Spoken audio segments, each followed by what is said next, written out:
meeting too much. Is the camera disabled? Yours is currently disabled, but let me see if I can somehow. I have no problem with that. I just wanted to make sure that's how we were doing it. Yeah, no. If I look at your name, it says you can only connect to audio. So I'm not sure if there's just something, or maybe I can send that. Wait, I'm sending you a webcam request. Did you get that? Yeah. I mean, you let me know if you want to stay off, but if it doesn't work, I mean, we're all comfortable with the audio, video. Yeah, Okay. sometimes if you accidentally hit when you're launching it, audio off by accident, it will disable it, because I've done that before. Okay, and I'm sorry to sound silly right now, but I don't see anyone else's camera either.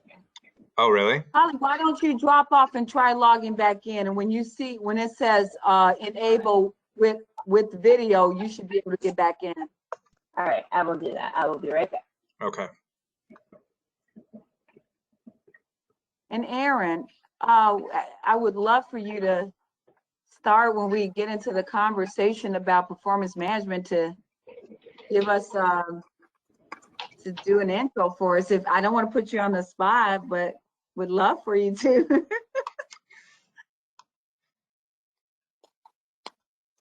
Yeah, too many screens in the office. I'm happy to about that. All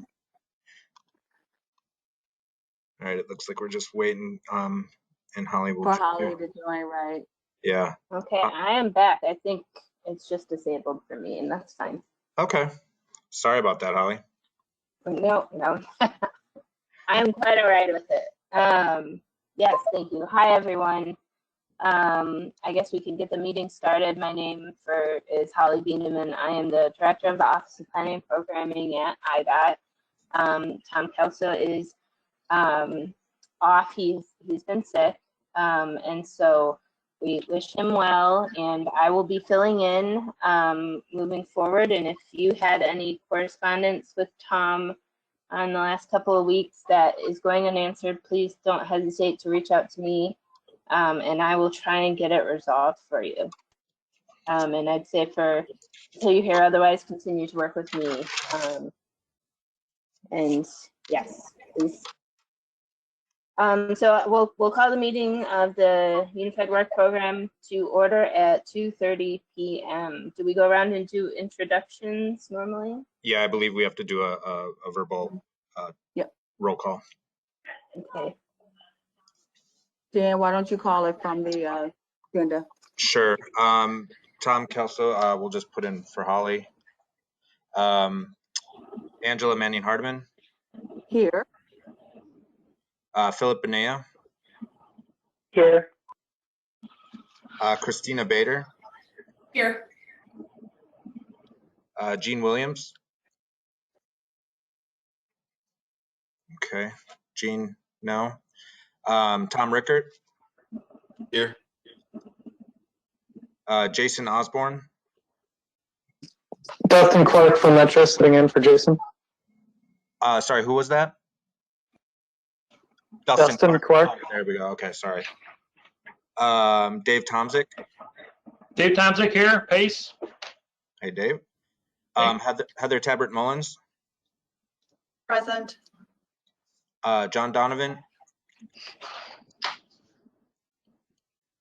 John Donovan twice. No. Tony Greep. So I don't think we have any FHWA or FTA present, but that's the main members. Do we call? I don't remember. Do we call alternates? Is it just the main members? You can call. So. Sorry. Go ahead, Angela. Oh, I was going to say, yeah, it's okay to do yes. Okay, so I will. They're present, yeah. Okay, Dave Seglin. Sonali Tandon. Lenny Kanata. We know Dustin Clark's here from Metro. Dan Laville. And then Mark Pitstick. All right. Thanks, Dan. I want to make a note that Tony Grief did join. Oh, he did. Okay. Hello, everyone. Sorry I'm late. No worries. Are there any agenda changes or announcements for the committee? No, not at this time, Holly, no. Great. Do we have a motion to approve the minutes? Tom Ricker motions. I second. Angela Manning, Hardeman. All those in favor say aye. Or do we have to do a roll? I think you have to do a roll. Do you want to do that, Dan, or do you want me to? Yeah, no, I'll do the same thing. Holly Feineman, Aye. Angela Manning Hardeman, Aye. Philip Bonilla, Aye. Christina Bader, Aye. Gene Williams, Council of Mayors, Tom Rickert, Aye. Jason Osborne, Aye. Dave Tomzik, Aye. Heather Tabbert Mullins, Aye. and I don't think John Donovan, you're not here, or you didn't join late. Tony Griep. You don't vote. Okay. I think I'm Yeah. non-voting. yeah. He's not voting. I think you forgot Dustin. He's the alternate. Yeah, he answered, I think, for Jason. So Okay. sorry, I'm writing those down too, and that's why I was getting them. So back to you, Holly. All right. Thanks. Motion carries. Next agenda item is the 2023 competitive projects process. Today we're going to be discussing the project performance, which Dan sent something out to the committee late last night. And I believe there are some links to Jamboards in there, along with a description of what we're going to be discussing today. So with that, I will turn it over to Angela. Okay, so I don't know if everyone had a chance to review the document. The purpose of sending this out, it was at the request of IDOT, but in conversations with several of you, there was conversations about after this round, actually starting to put together a preliminary plan for IDOT, federal FTA and Federal Highways Administration. So to just trying something different, we thought we would put together a document for conversation. We'll continue to use the Jamboards, but we'll use them in a different way today. But the focus is to talk about what a performance management program looks like for the competitive projects. So without a lot of, I could go through what an outline of what I've proposed. I want to allow Aaron a few minutes to speak on it before we open the floor for conversations and questions. Or if you need me to walk you through kind of the outline of what's been prepared, I'm happy to do that as well. So Aaron, do you want to chime in real quick and give some feedback first? Sure, I'd be happy to. Thank you, Angela, and thanks everyone for coming today. I know that this has been a process for us to reevaluate the competitive program and better understand how that competitive program can continue to meet both the needs of the region, but also be more timely, I think, in terms of project delivery for our federal partners and our state partners whose funds we're expending here. So to that end, I think today we really want to talk about the performance management aspect of these projects and the projects that will ultimately be selected here, and putting some thought around, how we want to manage the performance, right? I see there's sort of being two broad categories of performance. It's performance related to spending, but it's also performance related to the project and the project meeting the overall goals.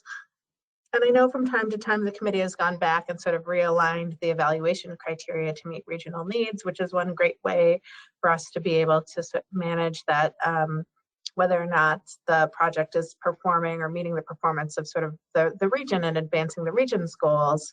But also, I think, one of the things we really want to look at too is, are we meeting milestones? Are we spending those dollars efficiently? Because I think what we've seen over the past is that these 5-year projects take a little bit of time. And so we talked about contracting and we talked about a number of different aspects here, but how can we best do that? So some of the projects are easier, I think, for us to get our arms around here in terms of what sort of performance metrics we want to put to them.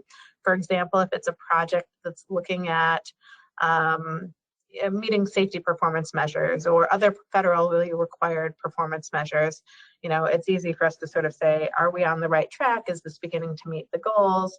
But then there's another sort of category here, is it the spend plan here? So do we need the projects to come in with a realistic spend plan so that we can make sure that we are spending these funds efficiently, and that, you know, if we anticipated that 40% of the budget was going to be spent in year 2, that actually happens, so that we're on track to make sure those resources go to projects that can move them as well. So today we really want to have a discussion over what sort of indicators and performance measures we might want to use to best achieve our goals here. And I think with that, I'll just turn it back over to Angela or Dan to get started. A lot of the stuff I covered was stuff that we had put in that message as well to you. Right.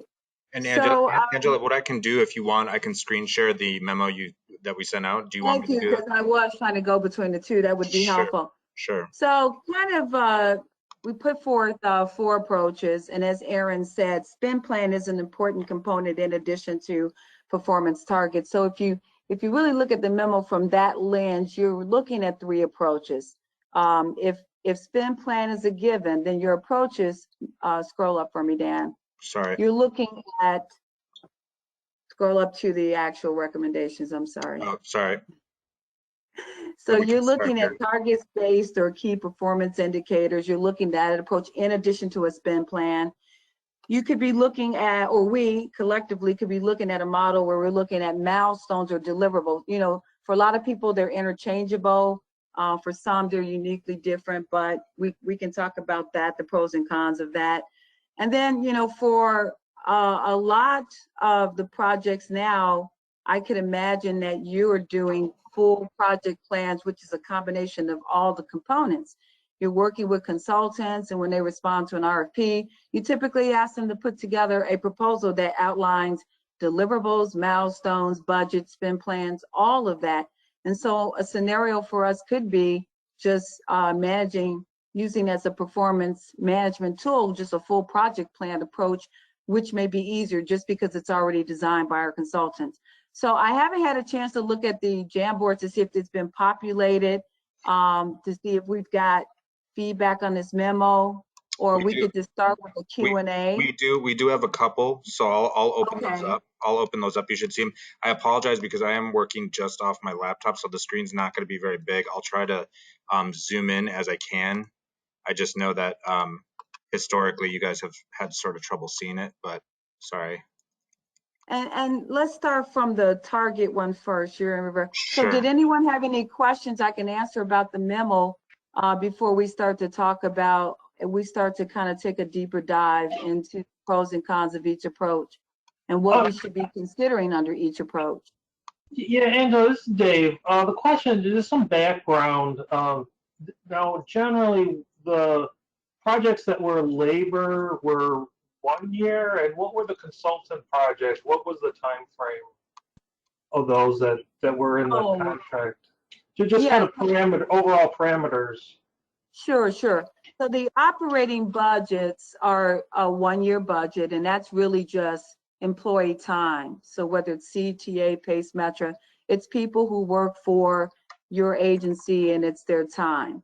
I don't think there's any overhead captured in, I think there is overhead in some of them. On the competitive program, which is the ones we're focused on for this conversation, they are originally a 3-year agreement. Now we do amendments under certain circumstances, which could carry the projects through a 5-year span of time. So initially they're contracted for 3 years with the option to extend them under certain circumstances.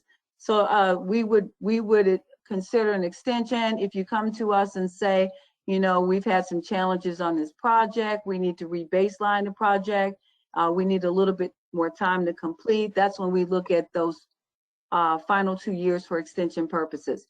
But I wish John Donovan was on the call. See, he's not, but kind of one of the things Federal Highway wants us to do is to look at a shorter span of time, like a 3-year cycle, for example, to do our projects.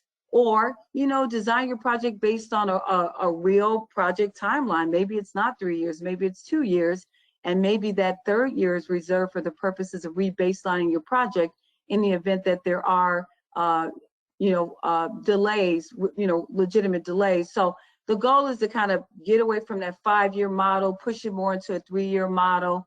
But really, project timeline should be driven by the true project plan you design in consultation with your consultants on a project.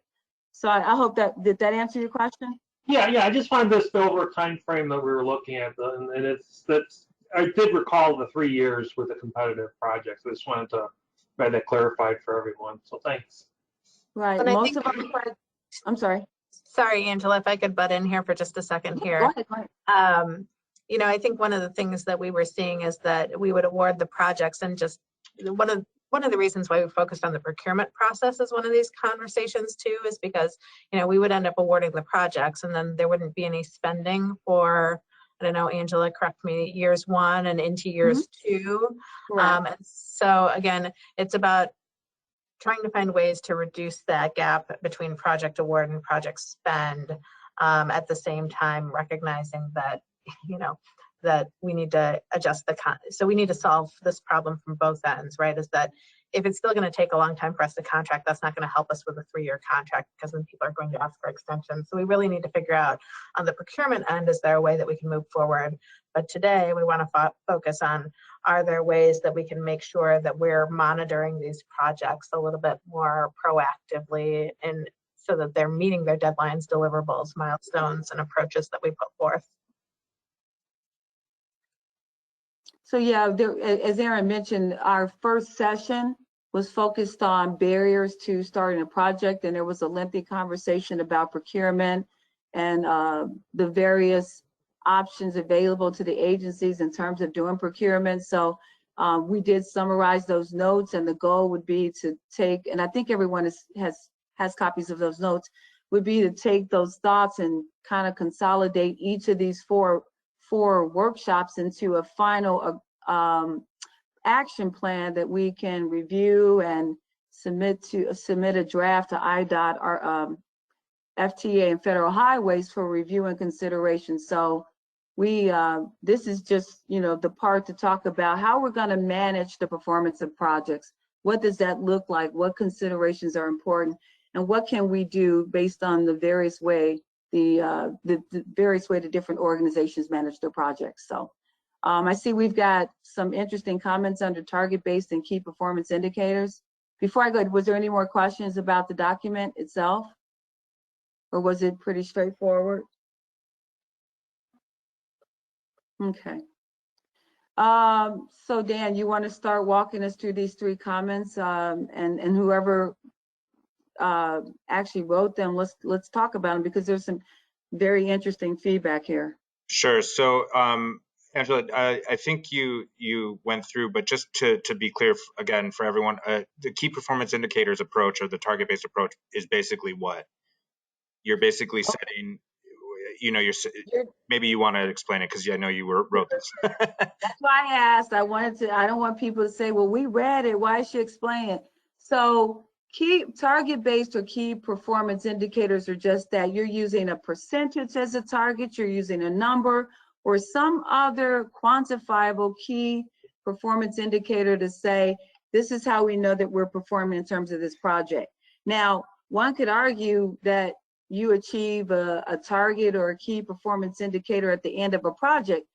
Well, we can't wait for the end of the project. We have to have some intervals in which to manage and measure performance on these projects. So one of the recommended approaches, I believe I included in the memo, was maybe at quarterly intervals where we would track. And this would be in addition to your spend plan. So you're literally tracking 2 things at once. You're tracking how you're performing towards achieving the targets or the key performance indicators you've established at the beginning of the project. And as Aaron mentioned, a key performance indicator or a target could be driven by, onto 2050, or, our regional targets set by federal government and state. So it could be a multitude of things. that you would have to determine, or we as a committee, because it may be, I could see one agency choosing to do something fairly unique to their organization. So that's why, that's what a target or a key performance indicator really is intended to be. Okay. So just going through these comments, I'll just read them out loud, but then I'll ask the folks who wrote them to maybe if you want to chime in. This one says it's tough to implement a performance measure indicator approach to planning projects or studies because the federal measures are geared towards capital and implementation projects with measurable outcomes. Okay, so that's me. Full Benea to see that. And I actually wrote the second one too. Okay. Do you want to comment on regarding- both of them maybe? Sure. So yeah, I'm not like totally against this approach. I just think there's, as indicated, and I'm glad that Aaron and Angela, you guys chimed in on this, but there'll probably be some added discussion and determination from the committee about how this relates to planning studies and projects. So there's some added work that needs to be done in terms of developing performance indicators related to UWP, and just really figuring out how we can measure it when, you know, usually we would measure it for things that are implementable. In this case, you know, we're hopefully gearing towards implementation on certain things, but, you know, some of the initial outcomes from our studies may not be implemented right away. So trying to figure out, you know, what indicators would work best would be kind of a tricky thing in my mind, but it's not impossible. So I'm not like against it, just there's some added burden on the committee to kind of figure it out. So one of the examples I think I had and then I deleted was Zero Vision under CDOT, that when I was thinking about, if I recall in that proposal, there was a percentage. You wanted to reduce crashes by a percentage. And so your target is that percentage, but over the track of quarterly reporting or some other interval, you're outlining how you're progressing towards achieving that reduction in crashes. So when I was writing this, I was actually thinking about that particular project because that was percentage based, and that was the target. That was the whole genesis of the program. You were trying to achieve some reduction in crashes. So that was just an example, and that's why when you said that, I'm like, well, I used you as an example. Well, that is true. That is true. And I guess I was thinking more traditional planning studies that have been funded in the past under UWP, but I mean, that's a good counterpoint. Well, this is Dave. I had a question on that. Now, to determine what elements would reduce crashes, wouldn't that be more of a study versus actual implementation? And I guess with UWP, it is planning. So if you're planning to and studying how you do it, you may not implement them yet. So how could you measure something that is in planning? And that's the trick, I guess, is, you know, it's not an implementation where we're going to have a publicity campaign or something, or make improvements to a roadway. That would be implementation, which would that be UWP funded. So I guess that's also kind of tricky, like John was saying about, they're more capital measured projects versus a study, unless you go through like the tasks that you do in a study and report out on those. Because in a scope of work, you do, so I guess that's the question that's always gets kind of confusing with UWP funds. How much is it implementation versus planning side of it? So with as I mentioned in the memo, one size may not necessarily fit. So for example, a study, to your point, target-based or key performance indicators may not match, but you did say that maybe a milestones or deliverable approach plus a spend plan may be appropriate for a study, because you have deliverables, you have certain critical tasks you need to accomplish over a period of time. So maybe that's a better approach for a study.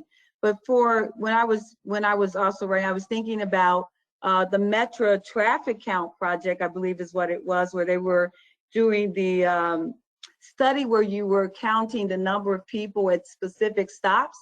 That could be your target, or that could be a key performance indicator, depending on how your project is outlined. That's a study, but it lends itself to potentially being explored from a target-based or key performance indicator approach. So I think, you know, you're right, studies may not lend themselves to this approach, but it might take a deeper dive for you to really think about what your project, what is the goal of your project? And so in that particular project, if my memory is correct, it was really focused on achieving certain count perspectives over a period of time. But again, studies may be more, a milestone deliverable approach may be more relevant to a study, because you definitely have a deliverable, you have a study, and to accomplish that, you've got quite a few tasks that happen along the way before you get that final deliverable. So maybe a milestone / deliverable type approach is better for studies. So it can be a menu approach, but in the end, your spend plan will also be a primary indicator of performance as well. So that was great feedback. And again, this was intended to be kind of a menu approach and to give the committee some options.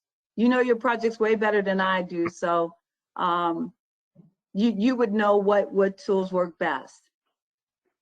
So just this last comment here, it looks like it's agreeing with the first two, but I don't know if whoever wrote the yellow one, if they wanted to add a comment, or maybe they already did. Yeah, this is Heather. That was me. And basically just agreeing with what Philip and Dave were saying, that this might not be the best approach for kind of all the reasons that were already discussed, but I think it was good to consider.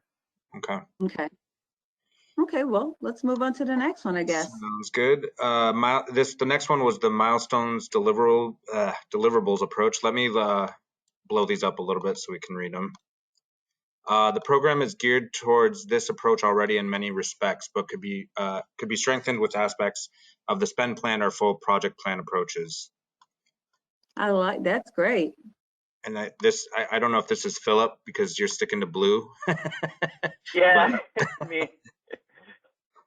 Do you want to talk about these comments, basically? Oh, sure. Yeah, I feel like we are sort of taking this approach already in many respects when we do our project applications. You know, there are the milestones and deliverables that we have to provide in the application. You know, maybe, and I know we started to develop spend plans, but maybe part of this whole effort is just to kind of stick to these things more and having them more enforced, if you will, so that we can meet actual spending for federal purposes. I know it's something that, you know, that's the whole purpose of what we're doing here.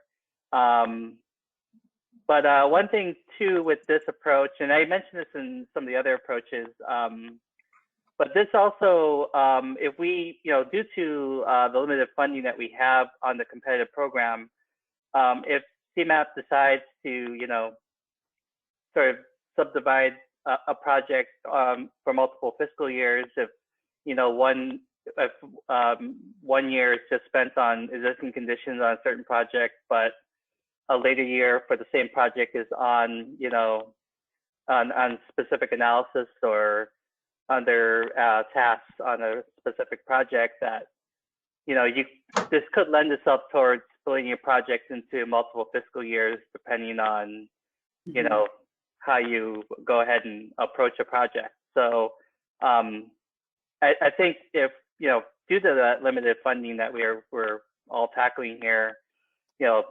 this type of approach could lend itself towards dividing up a project. But that's assuming that a project can be, you know, if an agency that is submitting a project is comfortable dividing up a project into fiscal years and presenting. I don't know if it, and I guess that's the question, you know, the mechanisms of which, if you were to do that, would the agency or jurisdiction have to come in and represent a project to discuss another aspect of the project? I mean, I guess those are things that we have to consider here, but certainly if, you know, if that's something that we need to do because of our limited funds for the competitive program, this approach might lend itself towards that. Okay. So we did talk about strategically funding projects in our second group, and I think the conversation of spend plan being the genesis of how funding would be allocated did come up, and we didn't settle on a absolute solution at that point. I think we have to. I've been tasked with drafting the plan with those recommendations, but the thought would be that, you know, you present for a particular fiscal year your competitive proposal. It has a spend plan, and there's a commitment to, if selected, your project is committed to being allotted those fundings over the years, the allocation years, basically. So you wouldn't be getting a lump sum. You would be getting it based on your proposed budget / spend plan. So Angela, do you mind if I chime in? I know I'm not technically up to Go committee, ahead. but I just, as the person who sees sort of the back end with a lot of where the money flows, I mean, this is the part where I would offer to inject, as what Aaron said before, is, you know, I see a lot of these, what you guys put in the UWP in the timeline and the deliverables, and you know, it has been the case over the past few years that they don't start still, though, even though they said they would, they don't start for a couple of years. So we have to, I think we have to address that, like what's going to happen if a project says it's going to start in year 1, but it's already getting to the end of year 2 and it's not starting.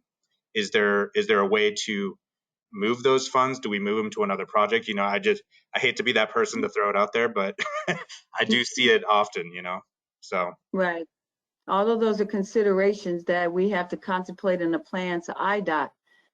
We haven't even talked about rebaselining projects, what that looks like, under what circumstances that occurs. I mean, those are, I mean, I don't want to, maybe it's appropriate to talk about in this one, but I think we have to at least settle on some approaches, and determine which works best universally for most of our projects. And we could say that it's a variety. I'm not sure. So I'm hearing already for studies in particular that the target-based and key performance indicators may not work. So, but a milestone deliverables approach may. But again, it's about options. It's about, I don't know if a universal approach is necessary. That's for the committee to decide. Yeah. There was another comment here. I think this might be Heather again. You're sticking to yellow. We're assigned colors when we go in. Okay, so, oh, are you really? Okay, so I've been she assigned did yellow. what I said. She liked the berry planting project. Okay, okay. So yeah, I mean, I came in after Philip, I guess, and put all my answers in here, and they're pretty similar opinions. I think this is probably a better approach to consider. I think it's one that we already do with our consultant contracts, and they report with every invoice they submit to us. So it wouldn't be a very heavy lift, I would guess. Okay. For most people, because I think most agencies are probably tracking this already to some degree. But one other thing I also wanted to ask is I was going through these and said, oh, I think this one's good, and then got to the full project plan approach and said, I wasn't really sure what the huge difference was between that approach and this approach. They are quite similar, but maybe the full project approach allows for changing dates or something like that. Was I the only one confused by that? Yeah, I can explain the kind of the mindset behind that. You know, my experience in managing projects, some people prefer to report on milestones, some deliverables. Full project, the benefit of a full project plan is that, you know, when certain components of your project is in the red, and other components of the project are in green, people are all sometimes reluctant to report on it because you're like, well, you know, this is in red. But it gives them an opportunity to show where the project is performing well and where it is not, and why. And then because of the interrelationships, why you need to rebaseline a project, because there's an interplay between those components. So I thought the full project approach lended itself more to more positive conversations when a project is red in one area, but performing, you know, exponentially well in another area, you know, and then you can talk about, you know, the nuances between the two and why it's necessary to re-baseline. But when you're tracking one component individually, that gets a little, you're stuck with that component. So it was just an opportunity for people to feel comfortable, like if they really need to rebase on a project, they can share the positives in addition to what needs to change in the project plan. So it was just an option. But I think I mentioned in my memo, most consultants, when they respond to an RFP, they're giving you a full project plan. And it may actually be the easiest approach for our committee members to use, because your consultant is tracking the projects. But it was just, again, some people may have some heartburn about doing it because you do expose the good with the bad. And so that's the difference between a full project plan approach. This is Dave from PACE. Another question that, it seems like a lot of when we put together the applications and go through the review and everything, it's a very short time frame. It's only a couple months. And then the fun begins, right? Is that is brought up about the procurement-ish process that sometimes could be very long. And when you put it off to bid, like Angela was saying, they come back with proposals. They could maybe tweak or propose something differently as a way that might change some of those ways those deliverables come out.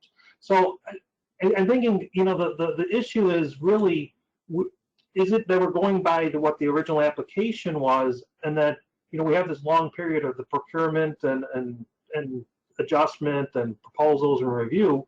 That is, should there be like a check-in, like a that we start the clock at that point? When we have the proposal, we have the consultant ready to go, and then this is what the project is, and then reset the schedule from there, because it just seems that we're all focused on the very first end that's very quick, and then we say start the clock from there, but there's a lot of unknowns. And would that help reduce some of these issues? I don't know how this would all work, but just kind of where the barriers are as to then the project is ready to go, and then we could have more commitment and we know what the deliverables are. And like you said, in the proposals they come out, I mean, that's how we pay these, is by the deliverables. So that in some respects it might be easy to do that. So, but I don't know, just something to consider. So just so I'm clear, I guess I have a question for you. So it sounds like you were saying that when you submit your proposals, they're scoped and you have a really good sense of budget and resources and timeline and deliverables, but it's not concrete at that point. Yeah, the schedule isn't. I mean, it hasn't gone through our procurement process. We haven't finalized. I mean, for us to put it into our procurement process, which includes, an independent cost estimate, the whole ramifications, it has to be a funded project. So to do all that without having it funded, there's two sides of that. And you don't know what, we're not allowed to put anything in. So, and I guess, then there's that whole process of how long that takes and what the responses you get back from the consultant. So there's a lot of unknowns that could happen. And I guess, how do we control those unknowns? And, once all the information is, we have a clearer picture of how long things will take, the schedule, the scope, and the finalized version of it. So I don't know how this would all work, because like I said, we can't do the work until we have a commitment from funding. But, there's a commitment to the funding, but then we don't have all the details. Right. So when we were talking about strategically funding projects, I think one of the recommendations I put forth was, what would your agency need in lieu of a physical contract to feel comfortable with starting the procurement process? I think in that meeting, many mentioned, well, we use the pre-approved vendor list, and so that's an expedited version. And it was really only those unique projects where you had to actually go through a full-blown procurement process. But one consideration would be, what do we need to get to the finance people of each of the organizations to say we're committed to the funding without it being a physical contract, and the physical contract being the start of your ability to do procurement? And we haven't nailed that down, but that was a consideration that I put out to the committee And I think there wasn't much feedback on if that was doable. So maybe now's a good time I'm happy to do it, before I reach out to all the CFOs and say, hey, what would you need as a commitment to allow for procurement activities to happen in advance of a signed agreement? Because that is one of the barriers indicated to starting these projects on time, was the procurement piece.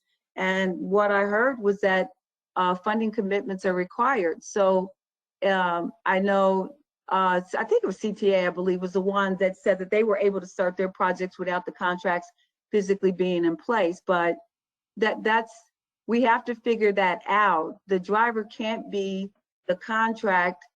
Well, put it like this: your funding can't occur, I would think, until you actually are ready to go. And so that comes back to strategically funding the projects. So we have to figure out a way how to get ahead of that procurement process because of funding, or we're going to have to strategically fund projects because of that impediment. But we can talk about that in a draft plan, but just food for thought. One of those two scenarios need to happen. I think just Angela, this is Dan. We're about, after we're done here, we're going to talk about that schedule for next year. Keeping in mind next year's FY23, we will have basically a completed UWP document approved by the board, I believe, in February. So correct. Is that enough? Is something like that, like a board approved and an MPO policy committee approved document, is that enough for some of the agencies on the committee to start their procurement process? That might shave off a good 4 to 5 months, in starting projects. Just an idea. Before we go to the next topic, let me pivot back for a second. I just thought about something. How many of the agencies get SPR grants like today that you apply for it independent of where you get SPR funding? Because not me, I can't tell. But SPR funding, and Holly, please chime in, kind of works like this already. So you submit to IDOT a proposal with a spend plan, and they, if the project is with performance measurements and deliverables, and they approve the project, and your funding is literally allocated in accordance to the spend plan. So year 1, you get X funding. Year 2, if it's a 3-year project, you get your allocation over 3 years. And then they start to actually track your performance by your completion of the all hated Bob's report. And when you're not reporting any performance, what happens? You fall on what they call the fire list. So this concept isn't really new. It kind of already exists in the SPR model. But so does anyone get SPR funding, I guess? No? Okay. But this model is very similar. Yes. Yeah, this is Dustin from Metra. We did get SPR funding about 1.5 years ago. So yeah, you're absolutely correct. We have it's a very similar model. And it works well for us even when we're not going to our blanket contracts, because I think of the projects that we've put into those grants. So they generally are, for Metra's example, the on-off counts. So they have a very deliberate goal that's a pretty short timeline, 2 years at max. So that's why it worked well for us. So there is a model that exists today, and that kind of plays into what some of the recommendations I presented to the group. When we submit for SPR grants, we submit a spend plan. We outline. We don't use too many performance measurements, but we do definitely outline deliverables. And when we report quarterly through the Bob's report, we're reporting in accordance to a spend plan, and we're reporting in accordance to, did we meet those timelines of our deliverables? So it's kind of similar to what I'm proposing for our committee. It's maybe what I should do is try to get for those who have never applied for SPR grants, get that document which kind of outlines that process for everyone to review. But it's not too significantly different in terms of things. And projects are funded over a variety of fiscal years based on your spend plan. So if your first year is your ramp up year and it's 30%, and then next year is your big jump, and then your final years where you're completing your final draft of a plan, and you outline a spend plan that contemplates a certain percentage of your budget being spent over the 3 years. That's how IDOT typically allocates your funding. You get it based on that spend plan you've outlined to them when you submitted your actual proposal. So let me see if I can find, and maybe Holly can help me, kind of the format of what's required when you apply for an SPR grant from a performance measurement reporting perspective, timelines, deliverables, all of that stuff, and that may give greater perspective to the committee. So I'll see if I can pull that together in addition to Bob's reports, because that kind of shows how you have to physically report that to IDOT. I think that may be helpful. Angela, Yeah, oh, go ahead, sorry. no, this is Holly. You know, obviously, you know, these SPR and UWP projects are,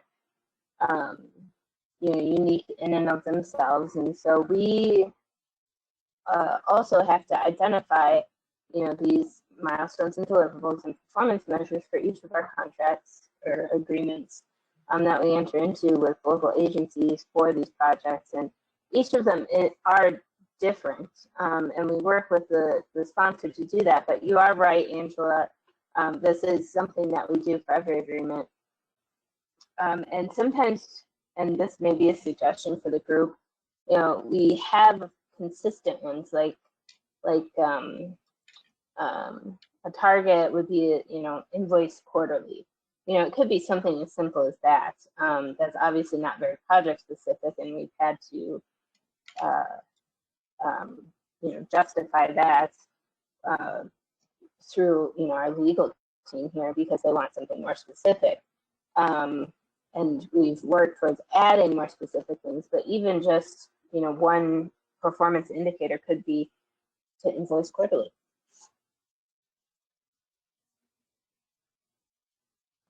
That would work well for me. So, Angela, I was going to suggest, since we were sort of talking about spend plan, did we want to move on to the, because we have a couple more before. If there's no questions, yeah, happy to. Holly, what was that last word that you said? I'm sorry, I just missed the last 2 words. That, you know, I'm not sure what my last 2 words, but the target invoice quarterly. Yeah, to invoice quarterly. So a performance measure would be to invoice quarterly. Got it. Okay. But Holly, please reiterate, like as she said, she's having some issues with her legal team. They want something more substantial than that.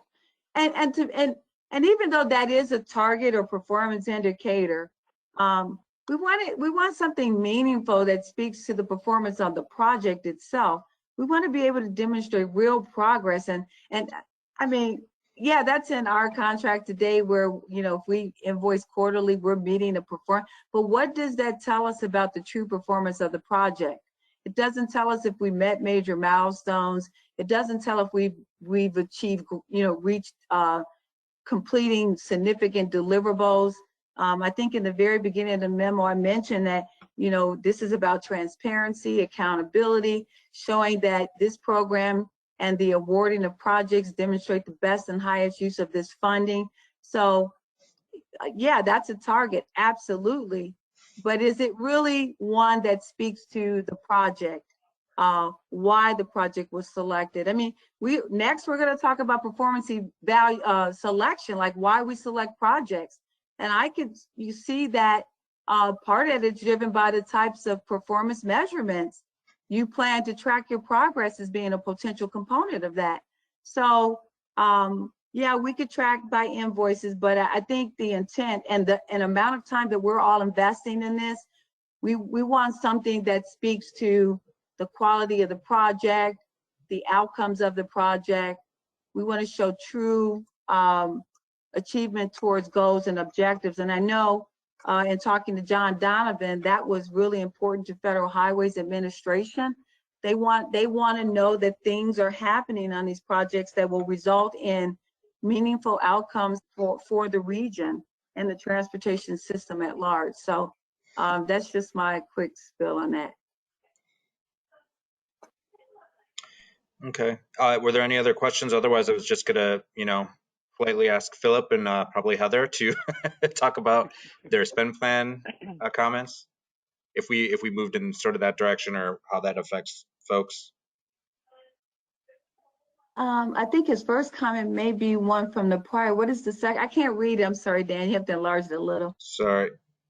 It could be difficult for committee members to adhere to due to varying procurement and localized political issues that potentially occur throughout the project cycle. It might be better to use aspects of this approach into other options, such as the milestone. So we've sort of talked about this, but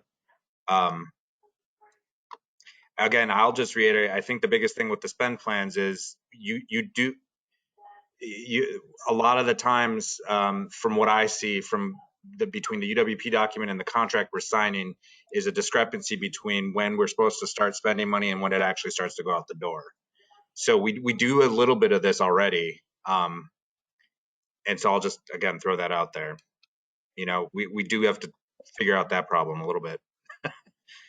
Yeah, I agree, Dan. And like right off the, and CDOT's guilty of this. I have to say, trying to get a project going as soon as possible when sometimes there's delays due to varying procurement and political reasons, and that will throw off the spend plan right away. The other issue from a procurement side of things, and Angela, I didn't speak up, but we also do get SPR funding as well at the city. But part of the reason why I didn't speak up right away is because we do have the problem of for both UWP and SPR is trying to get our invoices reimbursed, sent out to agencies like CMAP and IDOT right away for reimbursement, and to get that spend plan actually implemented, so to speak. And so I don't know if this is a unique problem to the city, or if other jurisdictions and agencies are having similar issues where even there's times where we're on the fire list only because we're actually doing the work. It's just somebody from finance department is not submitting the reimbursement for invoices, which is causing us to be in trouble, so to speak. And so that's my hesitation with being strict to the spending plan approach. I think as a city, we look at it from the perspective is we know that it's necessary. We want to adhere to it as much as possible, but to adhere to it 100% might be difficult for us and other of our partners here. So I do think we should obviously have aspects of this in other approaches. But I don't know if I would like to be like this as the 100% approach.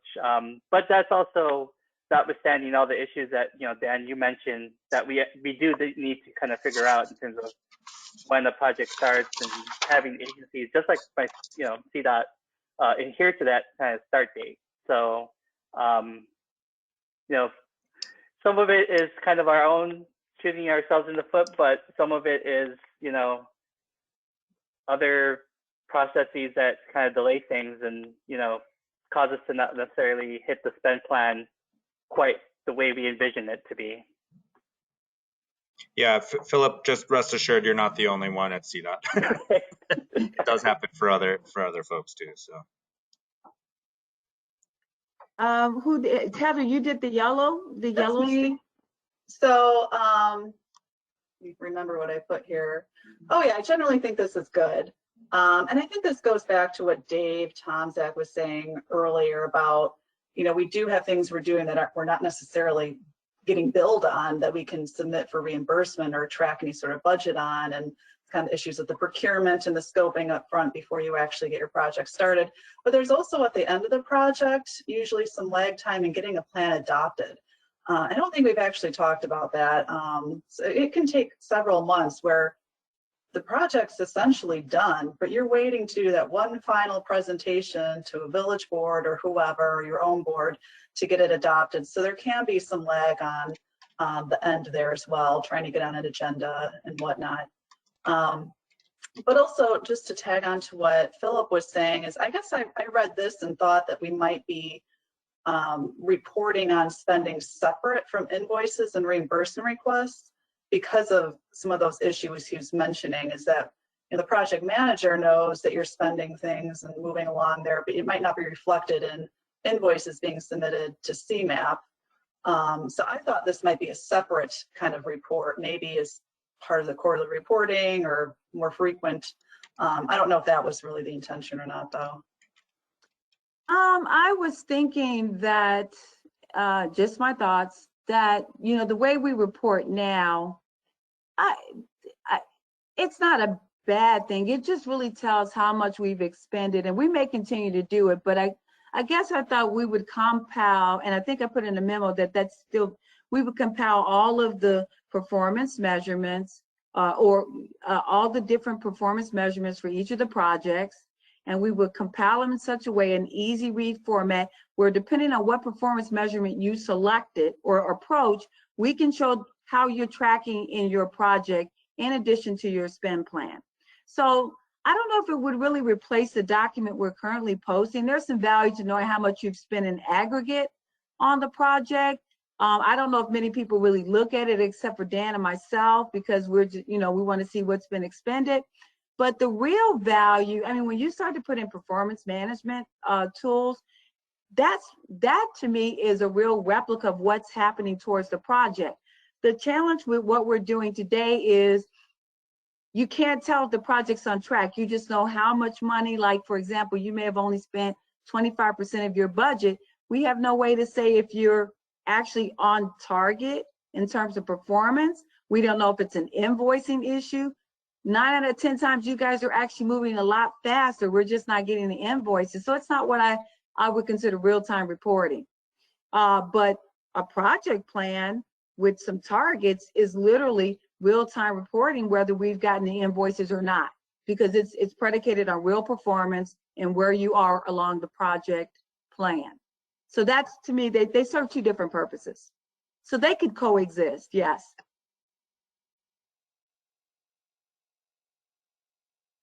So what I'm hearing, so it seems like their spend plan doesn't seem to be too challenging, and it is a favorable approach. There are some challenges to it, it sounds like, from what I heard from CDOT. But here's the great thing about the two dilemmas that both RTA and CDOT presented. There's a concept called rebaselining.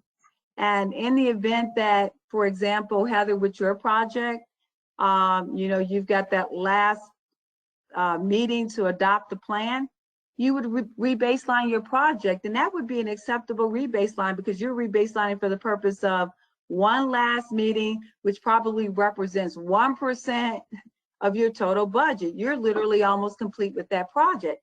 And I would think that we would build some kind of mechanism in our plan that speaks to those scenarios. So that would be an acceptable reason to rebaseline your project, because you're 99% done. You're just this final closeout component of your project is being delayed by factors beyond your control. So that's one way, but that's where rebaselining certain components of your project becomes relevant. And that would, to me, would be very an acceptable way to deal with that scenario. Mm-hmm. Yeah, that makes sense. The great thing is you're pretty much done. And then in Phil's particular example, I'm trying to recall it in my mind. Same thing, you could rebaseline. You know, I've worked with your finance person. I've come to meet with her, and we talked about soft close. I'm pretty sure I could come over there and talk, you know, work with her on a way to effectively, and my 13 years in city government, understanding those challenges, I could go and work with her on a mechanism to try to gel a spend plan to kind of meet what we're attempting to do here. Yeah, I mean, you've done it before for us, and we appreciate that. So yeah, I mean, you know, if that's something that could be instituted somehow in this approach, then yeah, I mean, I think spend plans are an important component, as Aaron mentioned. It it is probably the best way to and the easiest way to manage your project. So I'm glad that that one was well received for sure.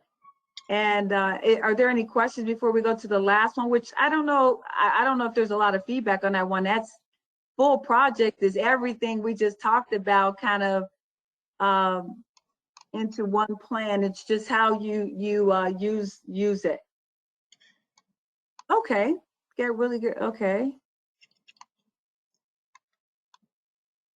Yeah, that it looks like it's Philip and Heather again. So Philip, did you want to add to anything like this? Yeah, I guess the question becomes with if this is sort of a model that we use, would this involve more CMAP resources and time, essentially? Because it almost seems like, in my mind, you would almost want someone to sort of be embedded in certain aspects of the project process, which I think, speaking just for the city, we wouldn't mind, but I know that might involve more staff time, and I can't speak for CMAP whether or not that's something that they, unless I'm thinking about this slightly incorrect, but that was just kind of my thought prior to this meeting, how I was looking at that description. I mean, I can chime in. One thing we do, I think you all remember, when you do pick your contractors on these projects, you usually end up sending a request for concurrence. Yeah. Especially in the past 2 years or so, 3 years, we've actually gotten to where the scopes are actually coming directly from the consultant. So, we do have a full project plan sort of in our hands, but you're right. I don't know. And Angela and folks here at CMAP, I don't know, we haven't been integrated with each agency sort of watching those, but we do usually have them. So once again, food for thought, just putting it out there. If SPR becomes a primary funding source for the competitive program, there are some requirements, as I mentioned, the Bob's reports, and you're required to report on your performance. And often I've been called by IDOT to speak to why projects aren't meeting certain performance measurements or goals or milestones, deliverables, whatever we've outlined. I would think that CMAP would need to be involved to the extent, and Aaron, chime in, please, to the extent where if a project is not tracking on target, and we have to report through the Bob's report, the SPR program, that it's not tracking, they will call me and say why. So I would think that before we report that situation, there would be a conversation with CMAP staff, whoever we identify, with the particular agencies, talking about what's going on with the project. Is there any opportunity to rebaseline? Just looking at you to see how to bring the project back on track. Not that we're the experts on your projects, no, we're not, but just to be able to articulate to IDOT why projects are off schedule, whether it's spend plan, whether it's not meeting a deliverable timeline or a milestone, and communicating to them the plan to get back on track. So I would see CMAP staff being more involved, actually, because we wouldn't want, and it really serves the committee well. We wouldn't want to just send reports to IDOT and performance measurements aren't being met. You would want to submit it, but be prepared to say, hey, we realize we're off track today, but here's our plan to get back on track. That's probably a better conversation than just submitting a report and it's off track. It just starts to open up a lot of concerns and questions. So that's how I see CMAP staff being more involved. When your projects are not trending well, we have conversations with you about what's happening. What's your plan to bring it back on track? How do you plan to rebaseline? What are the challenges you're having? So that when we report, we can communicate. There's a section in the Bob's report where you talk about why the project's not on schedule, budget, target, milestone, whatever you select, and what's your plan to bring it back in line. That's where those conversations with CMAP staff would need to happen. But I'm hoping all projects are on target all the time, and that never needs to happen. But that's just one, we don't want to be intrusive. I have no, I'm not, I don't think we want to run your projects at all. That's not, but if we are taking the responsibility, because I know everybody hates doing the SPR grant paperwork, if we are taking ownership of that, we do need to be able to properly communicate why projects aren't on target. So food for thought. I'd just like to add, Angela, that the difference in the two, I shouldn't speak too ill of IDOT since Ali's on the call, but the advantage that CMAP has in this particular situation is that you guys are based here in Northeastern Illinois. IDOT planning staff is pretty much Springfield, so that coordination is a little bit more difficult in terms of just kind of relating to BOS reporting and other things, where I think the coordination needed for UWP projects would be probably a lot easier, particularly if there was a couple of staff people from CMAP involved. And like I said, I particularly wouldn't mind that correspondence with CMAP on future UWP projects, that we would be awarded, or and like I said, I can't speak for others, but I think the coordination that you mentioned would be a lot easier in this particular instance. And actually, as I was typing those notes up, I was kind of thinking a little bit of how RTA approaches some of their LTA projects and the way they coordinate with partners on community planning. So that was kind of something that was in the back of my mind as I typed it up. Heather, do you want to speak to that?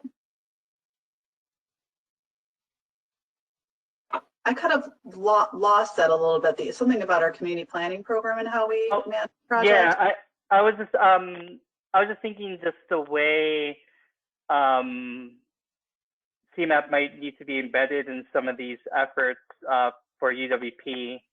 If we did this approach, would kind of be similar to the way RTA approaches community planning projects. I don't know if there's a direct comparison, but it's just something that I kind of thought of as a sort of example that maybe not be a direct example, but maybe a similar example. Are you talking about how we're involved in the project management of the projects that we award? Okay. Yeah. I mean, maybe that is appropriate. I hate to suggest it because it is time consuming and there's a lot of effort and staff involved in that. But the benefit is that you are there every step of the way in that project. You know exactly what's going on. You know exactly where the spending is at. You know where the project is, and you're there to help direct things. So. Yeah, I think it's a good model. Will it work for here? I don't know. I need to recommend dumping a little bit more oversight and work over onto the CMAP side, but I think something to consider. Yeah. Yeah, same here. I don't want to add extra burden to CMAP, obviously, but yeah, it's good to get those options out on the table, and if we decide they're not good options, then we move them aside, and at least we've considered them, right? Yeah. The great thing about this whole process, well, there's a lot of good things I think have come of it, is that we're going to draft a plan and we're going to implement it. We're going to submit it to IDOT and Federal Highways and FTA for approval. And we're going to roll out a plan and we're going to see how it works. And the great things about plans is you take what works over a fiscal year and you modify the plan based on lessons learned, and you submit it to them again for review. And now you get 2.0. You may even get 3.0, but you got to start somewhere. And so the great thing about this is, just because we submit a plan this year, I wouldn't be surprised if I would think they would be open to us coming to them with a revised plan based on lessons learned and based on this pilot year of introducing a completely new way of how we award and fund and evaluate and measure projects. So I don't want people to be nervous, like, oh, this is, it can evolve, and I think that would be perfectly normal to do that. So I feel, you know, people like, oh, there's no wrong answer per se. We only know it's wrong after year one. That's typically how it works. So I wanted to go back to a question that came up about the targets and the key performance indicators. There was an earlier mention that they thought that the committee should select targets and key performance indicators. So I can't remember who made the comment, but I wanted to take a little deeper dive on that quickly, because so far that approach is really not the most accepted approach based on the feedback I'm hearing. Everyone seems, or I'm getting a general consensus that people like the milestones, the deliverables, the spend plan, and the full project plan approach is wildly successful. So any thoughts and comments about going back to the target and KPI model to kind of take a little deeper dive into that one? Because I'm not sure if we can establish some targets and KPIs that would be relevant for all projects submitted through the competitive program. So I can't remember who, someone mentioned that comment. Do they want to talk about what they envision key targets that are pretty universal could be?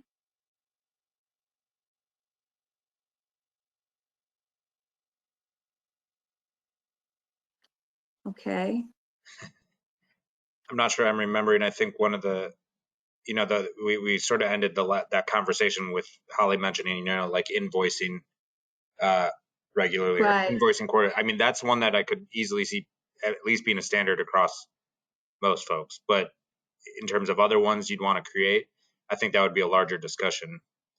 Well, let me ask a more general question. Do we think target-based and key performance, based on the fact that people seem very, very open to the full plan, project plan approach, do you feel that target-based and key performance indicators are necessary? Let me backtrack and say do you think they're necessary for the purpose of outlining that in your project? And the reason I say that is because if the goal of your project is to reach a certain transportation target or regional goal, and your project plan has all the milestones, all the tasks, all the deliverables, and an appropriate spend plan to help you achieve that, in the end, you will meet the goal, you'll meet the target, you'll meet the key performance indicators. So what's the thoughts on that? Like, if everything else works, you'll achieve that by design.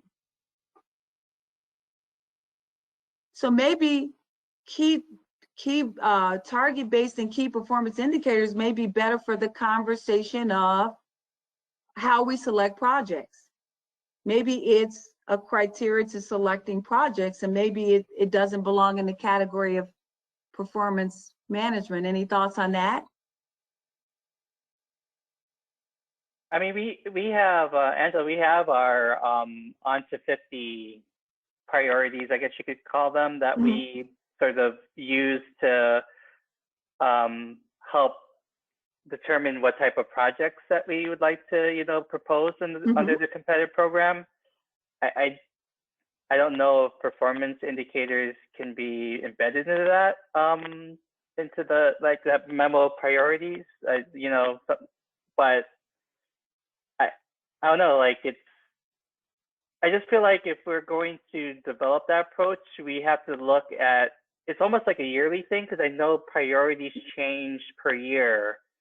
So priorities change, then if we do a performance indicators approach, we would have to develop slightly different indicators on a per fiscal year basis based on different priorities that we look into based on the 50 or future transportation plans. So that's almost why I almost would shy away from it. But if we wanted to do it, then I think it's, you know, it would just obviously take more work between CMAP and our committee to come up with those indicators on a yearly basis. Okay. We would obviously like to see you guys take the lead on maybe creating those initial set, and then as a committee kind of looking into whether this is the indicators that we want to use towards selecting projects, and then consequently monitoring projects. But yeah, it would probably take additional work, and there's something you can consider whether or not CMAP wants to take that on in terms of an added level to our comparative program approach here. Okay. Any other thoughts on this approach? Kind of just, backing on what Phil just said, I think that, our project justifications that we align with the ON2 2050 plan really get at some of these, what key performance indicators would eventually be when our studies get implemented. I'm just thinking of our CTA submitted a TSP plan that didn't get funded, but once the end result of that planning study would be, helping us roll out a TSP program, like the next gen TSP program for CTA. And so all of the good performance indicators would be, number of TSP intersections, installed, amount of, gasoline savings on our buses, those types of things. But that's not actually part of the study that we came to you guys for funding for, but it does directly go back to the ON2 2050 goals that are outlined in the applications. So it's almost more like we kind of live and die by the justification criteria versus what these indicators would be.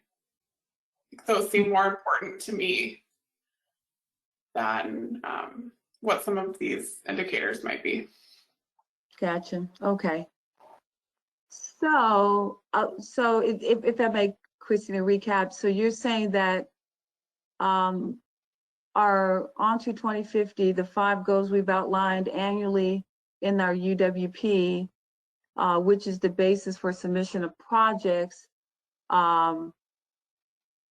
address targets or performance indicators to some extent, because it outlines the type of projects we should look at. Are you suggesting that we tweak them to have true blue performance indicators, or are you saying as is, they kind of lend themselves to that interpretation? Yeah, I think the latter part of what you just said, they already lend themselves to doing what I think we're trying to do with these things, just because so many of the projects that we use this program for are planning studies versus implementation projects. Okay, that's fair. So maybe what we do is this particular topic, if everyone's open to it, we revisit in a different way, and maybe we look at its impact on how we select projects, which is our next workshop, where we talk about project evaluation. And then we can, at that point, talk about currently the 5, what do we call them? Objectives under which projects should be selected, to see the linkage between targets and key performance indicators are appropriately addressed there. Maybe this is, again, this was a recommendation, and there's no, not including this isn't a bad thing. It may not necessarily work for the type of projects that we submit, like you said, studies. I could think of a few, but that's not universal. So we should definitely talk about this in the next workshop with a different lens. So, Yep. I think we went through full implementation. We went through the 4 different approaches. As I mentioned earlier, there seems to be favorable thoughts towards milestones, deliverables, spend plans. It had its challenges, but it wasn't completely off the table. And also just full plans, because your consultants currently develop those, they manage them for you, or not manage them for you, but you manage them in partnership with them, and they're pretty much created and available. So is that kind of we can take all the notes, summarize it to make sure we've captured the conversation accurately. And I think Phil asked at this point that once all 3 sessions done to date, the notes have been shared with the committee and additional comments provided, that I work on a draft plan that wouldn't include the very last component because we haven't had that meeting. Is that still the request, Phil? Initially when I made that, I didn't realize we were going to have the 4th meeting. So maybe it makes more sense to do it after the 4th meeting. Thank you. Yeah.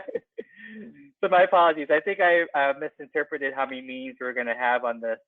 It sounds like we were going to have like 4 total plus a 5th one to kind of determine what the competitive process would be. Yeah. Okay. I was just respecting your request. Yeah. I was thinking to myself, I don't have the 4th component, but yeah, and it makes sense because I think what you mentioned, because what you just talked about in terms of like selecting projects is really a key component, and it does tie into performance indicators, I feel like, in targets, because it ties into 2050, which is our sort of our goal, regional transportation and just regional planning goals objectives for Northeast Illinois. So yeah, it makes sense to add that, whatever comes out of the next meeting, to add those components. Okay, great. So for next meeting, we have some more things on the agenda, but I want to just make sure it's clear on next steps. What I was thinking we might do is do a little research. We're going to take a deep dive in the world of project performance and maybe find a couple of models. I know I don't think there are other NPOs that do competitive programs like UWPs, so we would have to find some other comparables, but Dan and I were thinking that we would scout a couple of performance evaluation models and present them to the committee and start the conversation about what's a good model and what should be the criteria we drop into those models. Does that sound like that's a next good step for that conversation? So I just want to be clear, we're also going to cover the scoring process and stuff for that's evaluation. Yeah, okay, cool. Yeah, that's why I said we need a couple models for scoring purposes, and then you drop in the particular criteria you would want to rate projects on. So does that sound like a next step? You guys are giving me a lot of homework, by the way. We appreciate it, Angela. We really do. No, I actually enjoy it. Thank you. So that's what we'll do. We'll do some research and we'll bring to the committee some models that we can find, maybe a populated list of things to consider when evaluating the project, and go back to our nice Jamboard and start to take a deep dive in what that looks like, those different models look like. Angela, if you don't mind, I would also just request maybe to members of the committee, if there's a selection criteria process you use currently, to submit it to us, sooner than later, because that might be a. Thank you, Dan. That is awesome. If you have something, send it to me.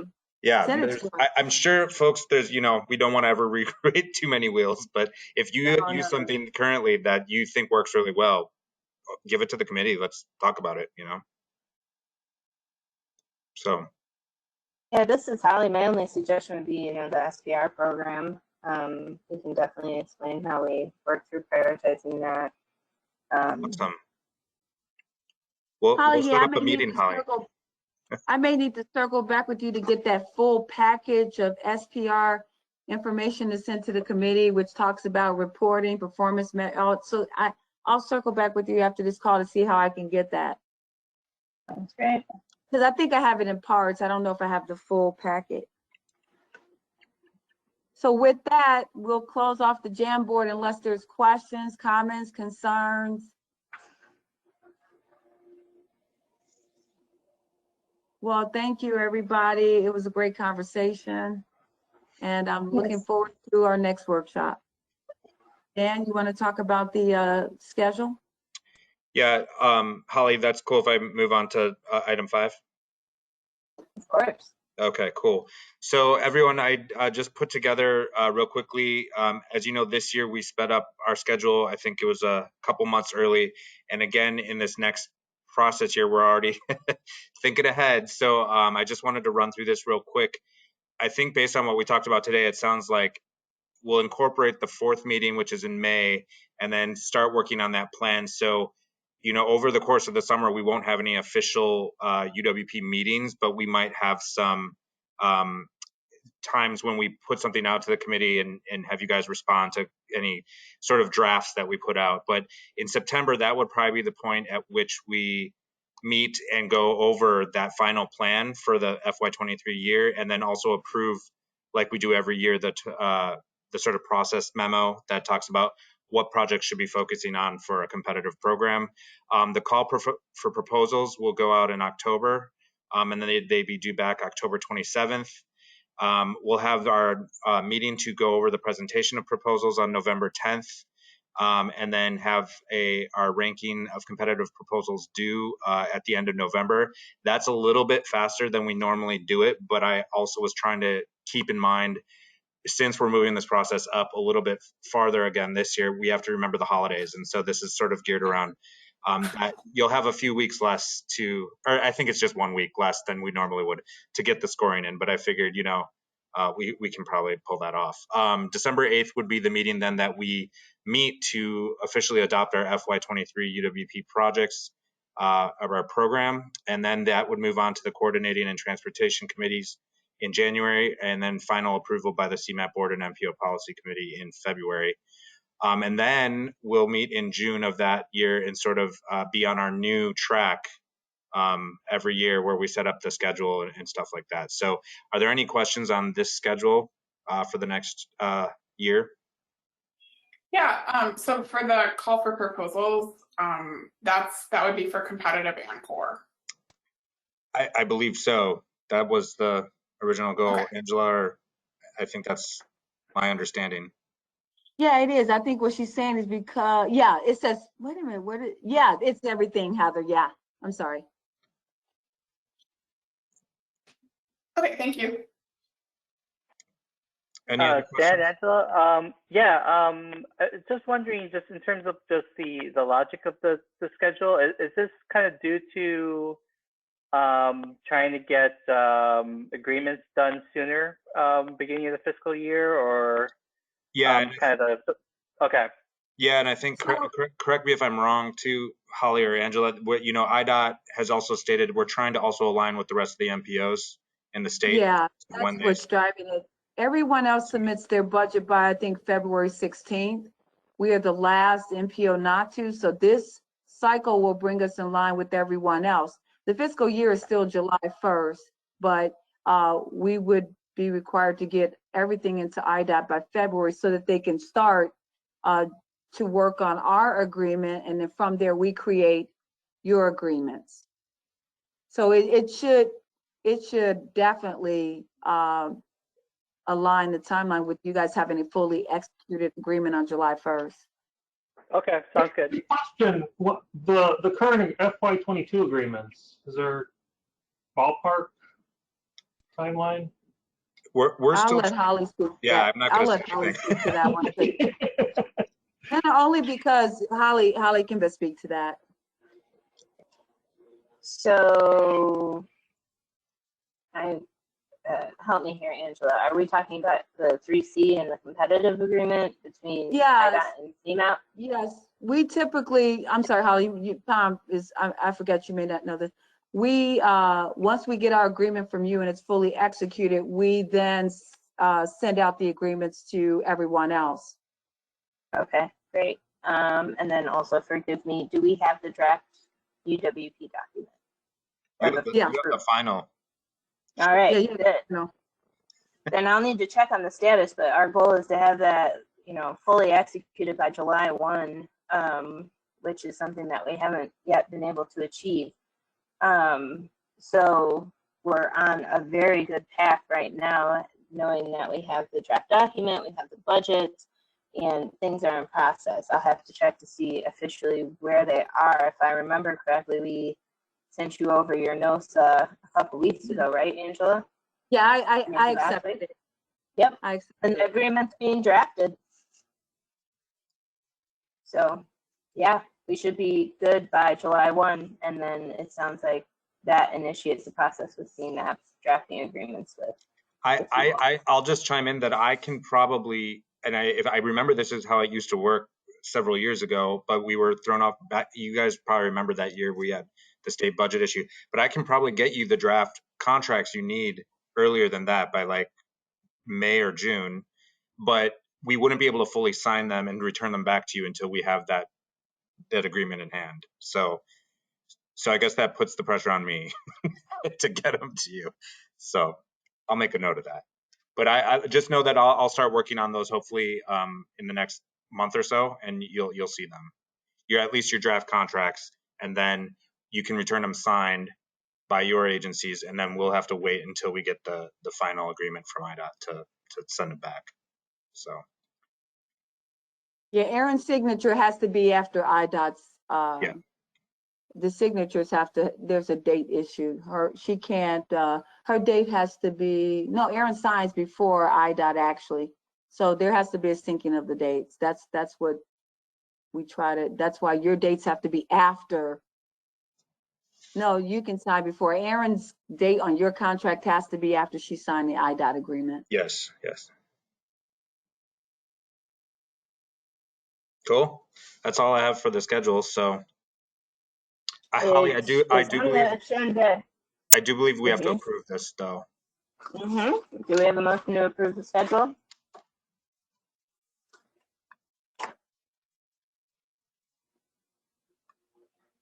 Philip? Yep. Yeah, so I am motion to approve. Great. Second. Do we have a second? I think that was Tom. Yep. Yeah, that was. All right, and then Dan, do you want to do the roll? Yeah, hold on just a second. I'm trying to stop sharing my screen because I can't see the roll real quick. Apologies. This is me and the technology at this point. I have it right here. I can read through it if you want. Oh yeah, that'd be great. Thank you. Okay, so myself is I, Angela Manning Hardiman, Aye. Philip Benea, Aye. Christina Bader, Aye. Council Mayors isn't present, Tom Rickert. Aye. Oh, I'm here. Oh, Lenny. Okay, so you represent the Council of Mayors as Yeah, the I'm here. alternate. Yes. All right. Do we have an aye? From you, That's a Lenny? yes. Yep. Aye. Dustin Clark, Aye. Dave Tomzik, Aye. and Heather Tabor Mullins. Aye. Great, the motion passes. Thank you. Next is the next meeting is scheduled for May 12th at 1 o'clock.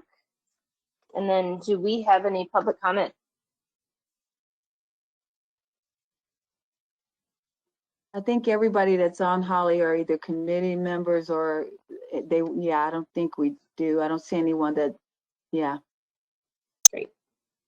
All right, with that, we have adjournment, which hopefully we don't have to take a roll for, and we all just agree to. We agree, aye. All right, thanks everyone. Talk to you on May 12th, if not before. Thank Okay, you. bye-bye, everyone. Have a great week. Bye-bye. Thank you. Bye. Thank you. Bye.